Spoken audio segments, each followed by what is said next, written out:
అందరికీ నమస్కారం. Next task article 30. Modi రెండవ దెబ్బ రాబోతుంది. సెక్షన్ 30 రద్దవ్వచ్చు. మోడీ హిందువులపై నెహ్రూ చేసిన ద్రోహాన్ని సరిదిద్దేందుకు పూర్తిగా సిద్ధమయ్యారు. ధార 30 గురించి మీరు విన్నారా? సెక్షన్ 30 అంటే ఏమిటో మీకు తెలుసా? సెక్షన్ 30 అనేది హిందువులకు వ్యతిరేకంగా నెహ్రూ అన్యాయంగా రాజ్యాంగంలో చేర్చిన చట్టం. నెహ్రూ ఈ చట్టాన్ని రాజ్యాంగంలో చేర్చడానికి ప్రయత్నించినప్పుడు సర్దార్ వల్లభాయ్ పటేల్ తీవ్రంగా వ్యతిరేకించారు. సర్దార్ పటేల్ అన్నారు, ఈ చట్టం హిందువులకు ద్రోహం. ఈ చట్టాన్ని రాజ్యాంగంలో తీసుకురాగానే నేను కేబినెట్ మరియు కాంగ్రెస్ పార్టీకి రాజీనామా చేస్తాను. చివరికి సర్దార్ పటేల్ ప్రతిఘటనగా నెహ్రూ తొలగాల్సి వచ్చింది. కానీ దురదృష్టవశాత్తు ఈ ఘటన తర్వాత కొద్ది రోజులకే సర్దార్ వల్లభాయ్ పటేల్ అనూహ్యంగా మరణించారు. సర్దార్ పటేల్ మరణం తర్వాత నెహ్రూ వెంటనే ఈ చట్టాన్ని రాజ్యాంగంలో చేర్చారు. సెక్షన్ 30 యొక్క లక్షణాల గురించి మీకు తెలియచేస్తున్నాము. ఈ చట్టం ప్రకారం హిందువులు తమ సనాతన ధర్మాన్ని పాఠశాలలో లేదా కాలేజీలో బోధించరాదు లేదా నేర్చుకోవరాదు. ఇది విచిత్రంగా అనిపించింది కదా?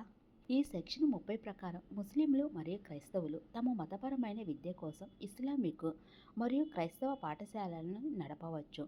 కానీ హిందువులు తమ దేశ ప్రధాన మతమైన సనాతన ధర్మాన్ని మరియు సంస్కృతిని కాపాడటానికి వేదధారిత గురుకులాలను లేదా సంప్రదాయ పాఠశాలలను నడపలేరు. అలాంటివి చేస్తే వారిపై చట్ట ప్రకారం శిక్ష విధించబడుతుంది. అదనంగా మసీదులు మరియు చర్చిలో విరాళాల ద్వారా సేకరించిన అన్ని డబ్బు మరియు బంగారం కేవలం వాటి యాజమాన్యం కింద ఉంటాయి. వారు ఆ సంపదను తమ యాయుల అభివృద్ధి కోసం మరియు అవగాహన లేని లేదా తక్కువ విద్య పొందిన హిందువులను ధన ప్రలోభాల ద్వారా మత మార్పిడికి ఉపయోగిస్తారు. అయితే హిందూ దేవాలయాల్లో సేకరించిన డబ్బు మరియు బంగారం ప్రభుత్వ నియంత్రణలో ఉంటుంది.